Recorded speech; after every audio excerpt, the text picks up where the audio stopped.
Let's continue our ngaji Riyadhus Shalihin, page 49, halaman 49, hadis ke-17. Let's start from that hadis. Okay, can you open the file in your smartphone if you're still saving that? Bismillahirrahmanirrahim.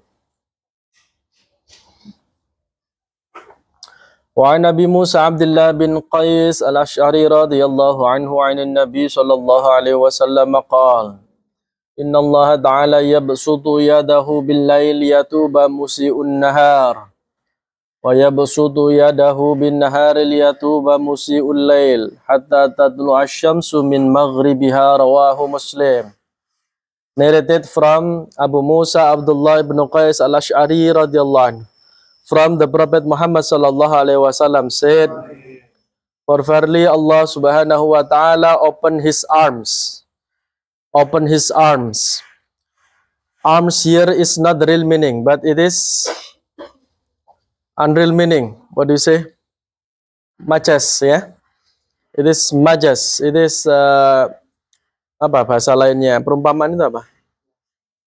In English, what do you say? Metaphor, yeah.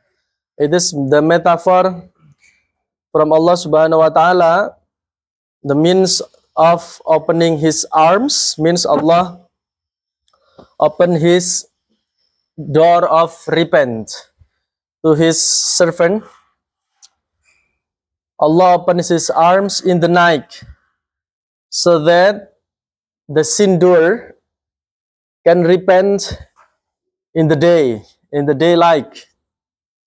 And Allah subhanahu wa ta'ala opened his arms in the daylight so that the sin doer can taubat, can repent to Allah in the night until the sun rises from his set. Hadis riwayat Muslim. Sesungguhnya Allah Ta'ala membuka tangannya di malam hari agar bertaubat pelaku pendosa di siang hari. Dan membuka tangannya di siang hari agar bertaubat pelaku dosa di malam hari sampai matahari terbit dari tempat terbenamnya. It means that Allah always opens his maghfirah. Allah always gives his maghfirah to everyone who commit sins in his day, because as Rasulullah said in his hadith, kullu bani adama khatta'un. Every humankind do the mistake. Wa khairul khatta'ina at-tawwabun. Dan sebaik-baik yang berbuat salah adalah yang mau bertaubat. Yeah. This hadith showing how big the affection from Allah subhanahu wa ta'ala to his servant, to his abd. So Allah always open 24 hours. Always open his arms, mean his maghfirah. Every time we need to Allah. Every time we feel very far away from Allah and then we need to come back to Allah, Allah always open his rahmat, his mercy, his maghfirah, so that we can apologize to Allah from our mistakes.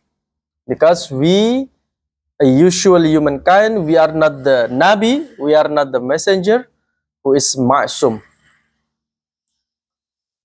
Yeah. I do not know how many mistakes we can count from the beginning of the day, maybe from subuh. We got up from our bed and then until the night, we do the mistake consciously or unconsciously. Yeah, but some of ulama said when we say istighfar to Allah, do not only mention our weakness, do not only mention or remember our sins to Allah, but also we must remember his rahmat. So it must be balanced. Because why? Because if we only remember our mistake to Allah, and then we feel sad, and we feel unmotivated, it means that it can lead to us to not thank to Allah subhanahu wa ta'ala His ni'mat. So that's why our messenger Rasulullah sallallahu alaihi wasallam teach us how to say in Sayyidul Istighfar. Sayyidul Istighfar is very balanced. The one aspect we acknowledge our sin, our mistake. The other side, Rasulullah teach us how to acknowledge also Allah's blessing. Allahumma anta rabbi, la ilaha illa anta. Yang pertama itu kan pengakuan dulu bahwa Allah itu Tuhan kita itu. Kanjeng Nabi itu sistematikanya luar biasa. Allahumma anta rabbi, la ilaha illa anta. Satu pengakuan, ini namanya tauhid dulu. La ilaha illa anta khalaqtani. Allah yang menciptakan kita. Khalaqtani wa ana abduka. Saya hambamu ya Allah. Piye-piye, bagaimanapun, however my condition, how bad my condition, I'm still your servant ya Allah. Don't leave me. Ya. Don't let me alone. Don't leave me alone. Wa ana abduka wa ana ala hadika wa wa'dika. Saya terikat dalam kontrak perjanjian engkau. Dari zaman azali dulu sebelum diciptakan kan sudah ada perjanjian. Siapa Tuhanmu? Terus kita jawab Allah. Dulu sudah ditanya begitu ya, cuma lupa. Makanya diingatkan di dalam hadis Al-Quran itu. Wa'dika, kita ini terikat janji. Nanti kan ditagih. Karena itu sudah ada sejak zaman azali. Wa ana ala hadika wa ana ala wa'dika mastata'tu, semampu saya ya Allah. Karena kita ini dhaif. Sak mampu nih, enggak ada orang perfect. Terus gimana? Wa ana ala hadika wa hadika wa wa'dika mastata'tu abu'u laka a'udzubika min syarri ma sonatu. Ini yang kedua. Poin yang kedua, a'udzubika min syarri ma sonatu. Saya berlindung dari semua kejelekan yang pernah saya perbuat. Ini ngaku kita ini the bad side or the bad side of us, the dark side of us. Sisi gelapnya kita. Tapi tidak hanya itu. A'udzubika min syarri ma sonatu abu'u laka bi ni'matika alayya. Kita yang ketiga, kita mengakui semua nikmat-nikmat yang telah kita terima. Wa abu'u bidzambi. Saya nanti kembali engkau dengan membawa dosa. Faghfirli, kata Rasulullah, maka ampunilah saya. Faghfirli fa innahu la yaghfiru dzunuba. Itu luar biasa itu. Sayyidul Istighfar itu kalau dihayati, semua ulama itu pasti nangis. Kanjeng Nabi itu nek ngajari itu komplit. Jadi mengora istighfar toh. Kata Gus Bah itu kalau istighfar terus sampai nangis terus sampai getun, kok jebule digoda sampai malaikat sampai gak terima kodok dari Allah. Awalnya istighfar maring terus nangis, terus maring ngono bentuk-bentuk ndase ning tembok. Ini kan ketoke awalnya apik tapi terus akhirnya sing dieling-eling iku mek elek-elek tok gitu loh. Dia lupa bahwa Allah juga memberikan kenikmatan-kenikmatan yang lain. Iki ya kudu dieling-eling gitu loh. It is same like we see our students. Kalau ada anak-anak yang luar biasa dalam tanda petik, jangan sampai kita terbawa ego kita, yang dipandang itu yang jelek-jelek tok, gitu loh. Ini kalau ditarik dalam ranah perspektif pendidikan. Ingat kebaikan dia, ingat prestasi dia, ingat kelebihan-kelebihan dia. Itu jajane Gusti Allah itu melihat seperti itu. Allah itu melihat kebaikan kita. Kalau kita sudah beristighfar, ya, kalau kita sudah minta ampun kepada Allah dan itu diampuni oleh Allah, maka Allah itu memiliki Asmaul Husna, memiliki sifat-sifat Ghafur, kemudian Tawwab, dan seterusnya. Ghafurnya Allah, pengampunannya Allah itu adalah Allah mengampuni dan tidak akan membahas dan mengungkit masa lalu kita. Titik. Beda dengan pengampunannya manusia, Anda mengampuni orang lain, memaafkan, tapi bisa jadi Anda masih mengingatnya. Dan bisa jadi Anda sewaktu-waktu mengungkitnya, biyen tak sepuro loh. Aku menungso, nek Gusti Allah itu saking baiknya Gusti Allah itu tidak akan diungkit-ungkit lagi. Makanya kalau kita itu sudah ditutup aib kita oleh Allah, jangan dibuka. Kadang menungso itu malah buka dewe. Cerita aib ning koncone, aku biyen tau ngene. Menceritakan kesalahan atau dosa atau aib kita kepada orang lain itu dosa. Allah saja nutupi, mengapa kita mengekspos? Why do we reveal our mistakes when Allah cover it? Ya kan? Makanya yang podcast-podcast artis-artis atau apa itu kan menceritakan ngene-ngene, mengumbar aibnya sendiri. Janjane yo seharusnya harus ditutupi. Tapi jenenge orang al yastawil ladzina ya'lamuna wal ladzina la ya'lamun. Is it same? Orang yang berilmu dan orang yang tidak berilmu. Nah, seperti itu. Jadi di sini hadis ini yad atau tangan bagi Allah ini, Allah itu membuka kapan saja dia kehendaki. Ini adalah bagian dari hadis-hadis sifat yang wajib mengimani hakikat-hakikat yang layak bagi Allah lagi maha tinggi tanpa takwil maupun tanpa tasbih. Tidak boleh ditakwil tangan itu. Tasbih itu tidak boleh diserupakan dengan tangannya manusia karena Allah itu mukhalafatul lil hawadisi. Nah, tapi kalau kita ngaji, kalau kita belajar agama, kita akan tahu kapan waktu-waktu doa yang mustajab. Banyak loh, bukan hanya ketika bukan hanya ketika di malam hari, ketika qiyamul lail itu mustajab juga. Ada waktu yang lain, satu, inda nuzulil matar, when rain, atau when it is raining, ketika turun hujan. Hujan itu apa sih? Rahmatnya Allah. Ketika hujan, Allah itu sedang memberikan rahmatnya kepada manusia apa semua makhluk hidup. Nah, itu kan Allah lagi seneng-senengnya itu. Dungo. Saya itu pernah itu di waktu yang mustajab, di tempat yang mustajab apa? Hujan ketika di Madinah. Itu kan kumbu itu berarti. Tempatnya mustajab. Kemudian apa? Waktunya dungo saya. Dungo. Waktu itu ya saya punya hajat. Kemudian saya berdoa di situ. Setelah pulang alhamdulillah tidak lama setelah itu terpenuhi. Karena saya meyakini kunci doa itu adalah meyakini diijabahi. Bukan seberapa panjang doanya. Bukan seberapa sering diulang-ulangnya. Basio pendek, basio cuma sekali dua kali, tapi kita yakin mantap diijabahi. Itu. Kunci doa itu adalah yakin diijabahi. Tadi apa? Ketika turun hujan. Ketika Anda statusnya adalah musafir. When you are traveler. When you are traveling. Kenapa? Karena musafir itu kondisinya fi syiddatil masyaqqah, fit ta'ab, ayah, capek. Dungo. Ini yang rumahnya jauh-jauh. Kalau Anda mau pulang mudik di kereta, di kapal, atau dimanapun pesawat, dungo itu mustajab. Apa maneh doa orang muslim kepada saudaranya tanpa sepengetahuannya. Kombo itu. Semuanya, ya Ustadz Niki, musafir, terus mendoakan guru Ais yang lain. Wah, itu tambah luar biasa itu. Kemudian bainal adzan wal iqamah, between adzan and iqamah, ketika puji-pujian itu lah ya. Kalau di musola di masjid itu kan ada pujian sholawatan atau baca apa doa-doa itu, kita berdoa saja. Itu mustajab itu. Yakin aja. Banyak kondisi-kondisi tertentu itu. Oke, ketika sakit Anda berbaring lemah tak berdaya, itu kondisi yang betul-betul dhaif, berdoa kepada Allah. Karena kasih sayang Allah itu kepada orang-orang yang sakit. Wa Nabi Hurairah radhiyallahu anhu qala Rasulullah sallallahu alaihi wasallam, man taba qabla an tatlu'a syamsu min maghribiha, man taba qabla an tatlu'a syamsu min maghribiha taballahu alaihi.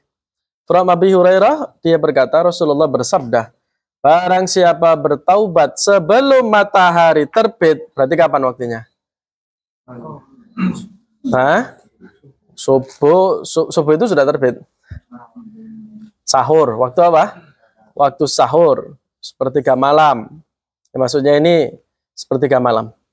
Ya, barang siapa yang bertobat, tobat ini maksudnya beristighfar sebelum matahari muncul, min maghribiyah, dari tempat terbenamnya, taballahu alaihi, Allah akan menerima taubatnya. Ini waktu yang mustajab, maksudnya ketika qiyamul lail. Ya, makanya Allah di dalam Al-Quran mengatakan, wa minal laili fatahajjat bihi nafilatan lak, asa ayya ba'asaka rabbuka maqamam mahmuda. Atau di dalam ayat lain Allah juga menjelaskan, wabil lail hum yastaghfirun, atau wabil ashari hum yastaghfirun. Ketika di waktu sahur mereka beristighfar. Ini ada waktu khusus yang disebut, yakni waktu sahur. Itu mustajab. Kalau yang lain bagaimana? Ya bagus, yang lain tetap boleh. Tapi yang kalau umpama kita memiliki hajat, itu ketika malam hari, itu yang dianjurkan adalah satu, memperbanyak istighfar, yang kedua, membaca Quran. Membaca Quran sebelum matahari muncul, sebelum subuh. Itu jauh lebih cespleng. Oke, lanjut. Wa Nabi Abdurrahman Abdullah bin Umar bin Khattab radhiyallahu anhu manin Nabi sallallahu alaihi wasallam qala Inna Allah azza wa jalla yaqbalu taubatal abdi ma lam yugharghir. Rawahu Tirmidzi wa qala hadisun hasanun.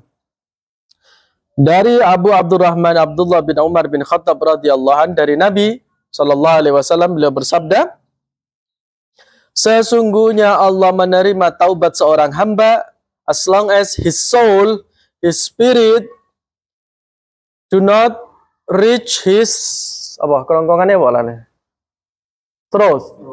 Ya, do not comes out from his truth. Selagi ruhnya itu belum sampai kerongkongannya. Kan ruh itu ada yang mengatakan dari pusar ketika dicabut. Kemudian naik ke atas dada, ya tenggorokan, terus keluar. Keluar, ruhnya sudah dibawa sama malaikat, dicabut, mata itu akan mengikuti. Mata akan mengikuti kemana arah ruh itu pergi. Rono ya nanti mata akan melihat sana. Makanya dalam Islam mata itu ditutup. Karena dia mengikuti. Nah, kata Rasulullah, Allah itu mengampuni taubatnya seorang hamba, ya, batas akhirnya itu sampai sebelum melewati kerongkongan rohnya itu. Maksudnya sebelum ketika sakaratul maut. Nah, ini sakaratul maut. Saya pernah ikut pengajiannya almarfurlah Kiai Haji Yai Jamal Tambak Beras yang terkenal dengan tasawufnya itu. Beliau menceritakan sakaratul maut ketika kondisi naza' itu adalah detik-detik yang menentukan. Bukan hanya orang awam, bahkan seorang ulama, seorang yang agamawan, seorang kiai saja itu masih ada potensi digoda dan disusupi oleh setan di detik-detik akhir. Karena effortnya setan itu sampai detik-detik akhir. Kiai Jamal menceritakan bahwa ada seorang yang ketika sakaratul maut itu, dia kondisi seperti itu, sudah dipandu gitu, sudah ditalkin dalam rumah sakit. Dia tiba-tiba kayak kedatangan seseorang. Orang ini adalah gurunya dulu ketika di pondok. Loh, guru saya datang. Kemudian guru ini mengatakan kepada si orang yang sakit tadi, yang dalam kondisi sakaratul maut, sebut saja namanya siapa umpama, Fulan. Hei Fulan, aku biyen ngajari awakmu ning pondok iku salah. Sing betul iku kalimatnya duduk kalimat la ilaha illallah, tapi kalimatnya ngene. Waktu dia tuh bingung. Dalam kondisi seperti itu. Mosok sih.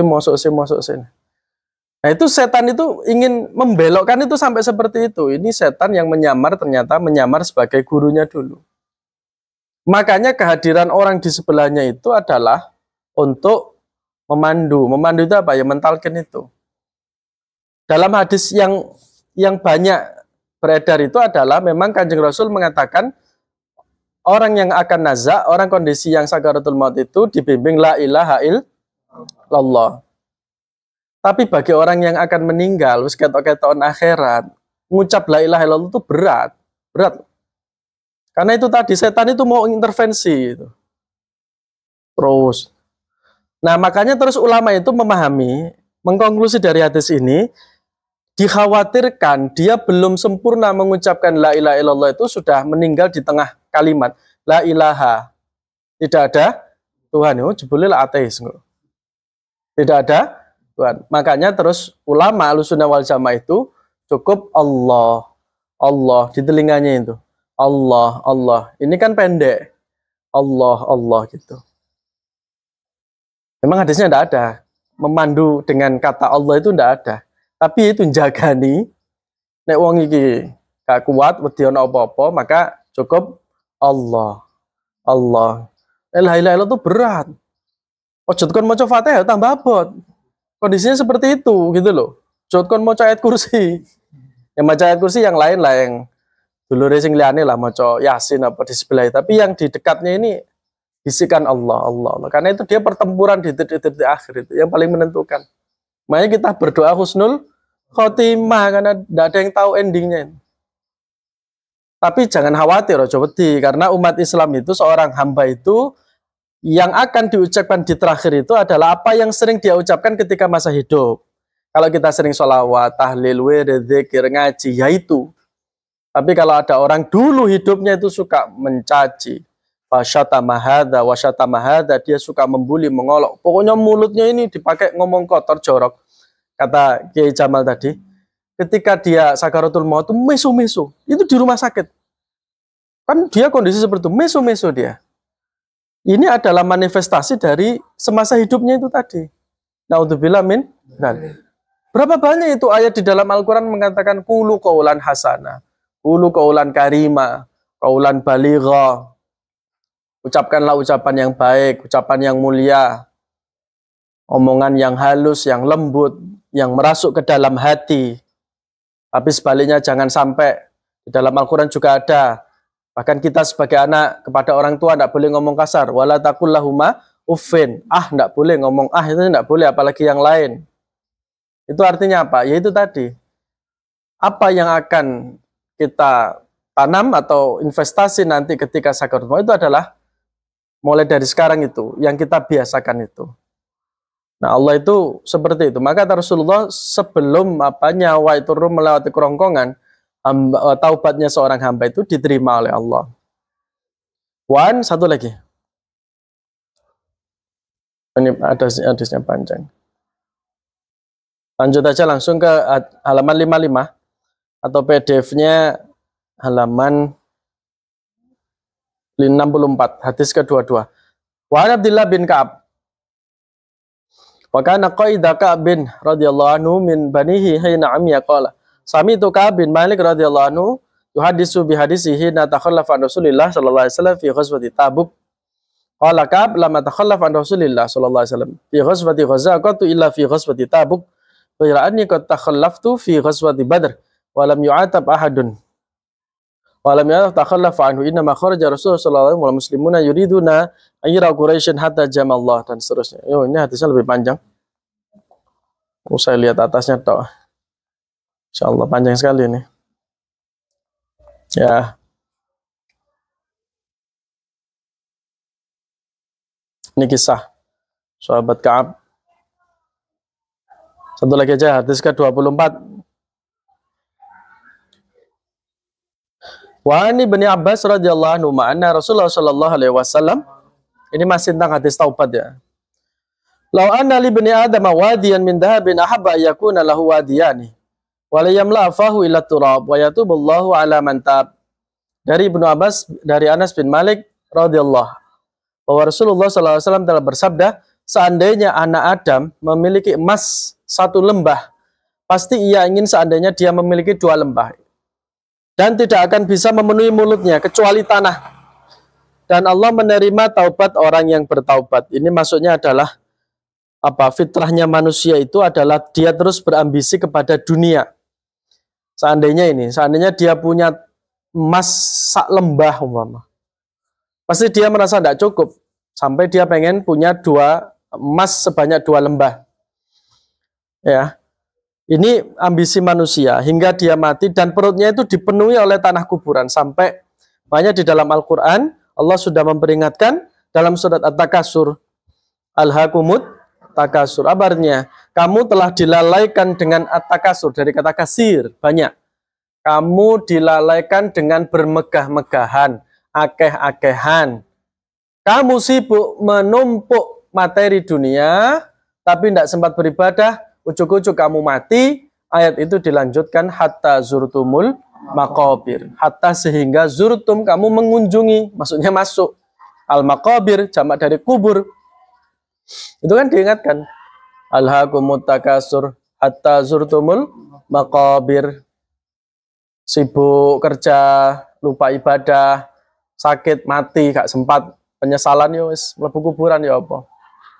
Kalla saufata lamun summa kalla saufata lamun. Diingatkan, kamu tidak akan tahu dan kamu tidak akan tahu. Summa kalla saufa ta'lamun.